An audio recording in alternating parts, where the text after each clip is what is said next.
Cruising is a sunrise industry in the Philippines. And SuperStar Virgo's calling Manila its home port is certainly a game changer in Philippine tourism. But what is drawing tourists to this mode of travel? Where the journey is the destination. Let's take a peek inside SuperStar Virgo.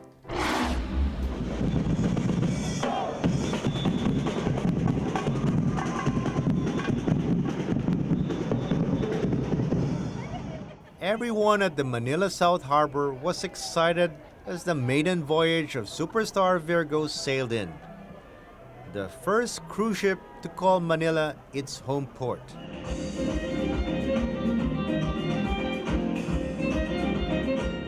A welcome ceremony was held inside a 13-story behemoth.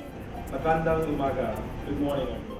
Officials of Genting Cruise Lines, the mother company of Star Cruises, graced the event. Also present were Tourism Secretary Wanda Corazon Tulfo Teo. The DOT is confident that it is truly the right time for a cruise line to home port in Manila. We see this as the start, hopefully, of more home porting, not only from Star Cruises, but perhaps the other major cruise lines around the world. Guests were treated to a taste of the nightly performance available on board.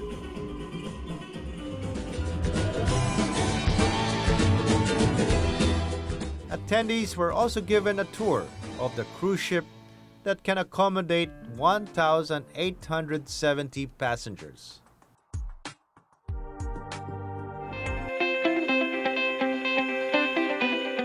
From its restaurants offering various cuisines,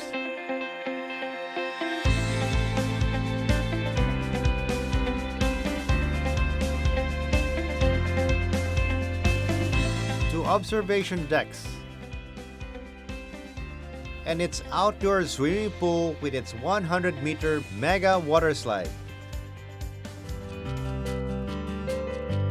Fittingly, stars were aplenty at the SuperStar Virgo launch, including Miss Universe Philippines Maxine Medina, Maxine Magalona, and musician Robbie Manangkil, socialite philanthropist Tessa Prieto Valdez, actress-model Tweety De Leon, and designer Rahul Laurel. Nila Clamor Martin, a businesswoman from Caloocan, rubbed elbows with celebrities as she set off with them on Star Virgo's maiden voyage. A seasoned traveler, Nila has been to many countries. She first got to try cruising a few years ago, and she has been a fan ever since. She finds cruising a lot more relaxing and convenient than traveling by air. Sa cruise kasi para kang nasa nasa isang hotel, para ka na rin nasa mall. Kasi kumbinyente lahat yung galaw mo. Kung mahilig kang mag-shopping, ando na yung lahat ng bibilin mo, mga branded din na mabibili mo lang sa labas. Tapos yung choices ng food, ilan yung mga restaurant na nagsiserve doon ng pagkain. Every day, guests are provided with a program sheet bearing information about restaurants' opening hours and highlight activities for the day. Whenever the ship docks, guests are welcome in port and offered optional tours.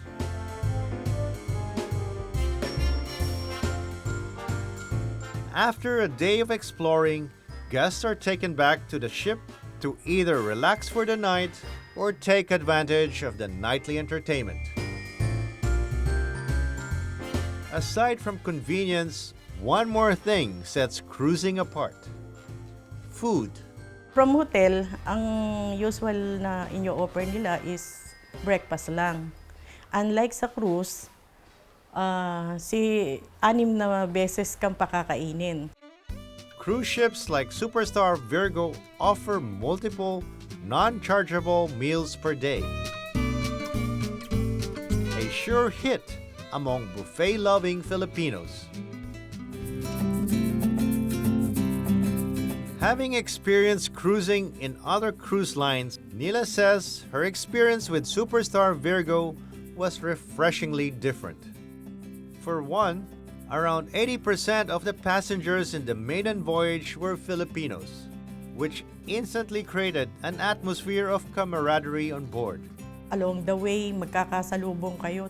Andun yung teacher nung isang kasama ko, 35 years ago, nagkita sila. Ako, professor para rin itong anak-anakan ko. And like kung halimbawa, mga foreigner ang kasama mo, most of the time, wala eh. Hi-hi lang na ganun. Doon, talagang hihinto ka para magkwentuhan. Just like in any other mode of transport, small difficulties could not be avoided. Makikita mo talaga yung laki ng alon. Mapipil mo talaga yung para ka nasa roller coaster. Pero after nang na-enjoy mo na yung biyahe mong yun, at nagkakita-kita na naman kayo, wala eh, nalimutan mo na yung takot mo. After going on an activity-packed holiday, some travelers feel that they need a few days at home just to relax and recover. You certainly won't need that after going on a cruise, which is a vacation within a vacation. There is a place in the distance, a place that I've been dreaming of. No time and space don't exist. The presence of SuperStar Virgo in Manila opens up huge possibilities for the cruise industry in our country. With the continuing development of our marine transpo infrastructure, we hope to finally see an all-Filipino cruise line. Now that would be a game changer. Game Changer would like to thank New San Jose Builders Incorporated, Las Casas Filipinas de Acuzar, Before we go, remember, Anything, any idea, anybody can be a game changer. are you?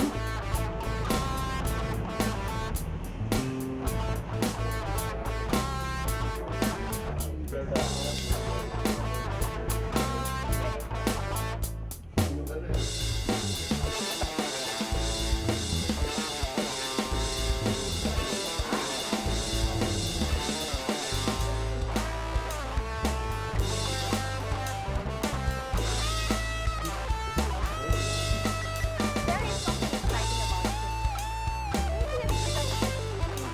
about it. Maybe it's well, yes, no more. Because a cruise ship is finally making Manila its home port. No need to go to Singapore.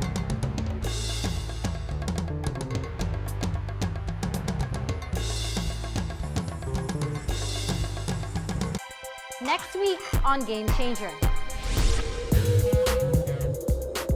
Fighting nature's wrath with anti-flood architecture.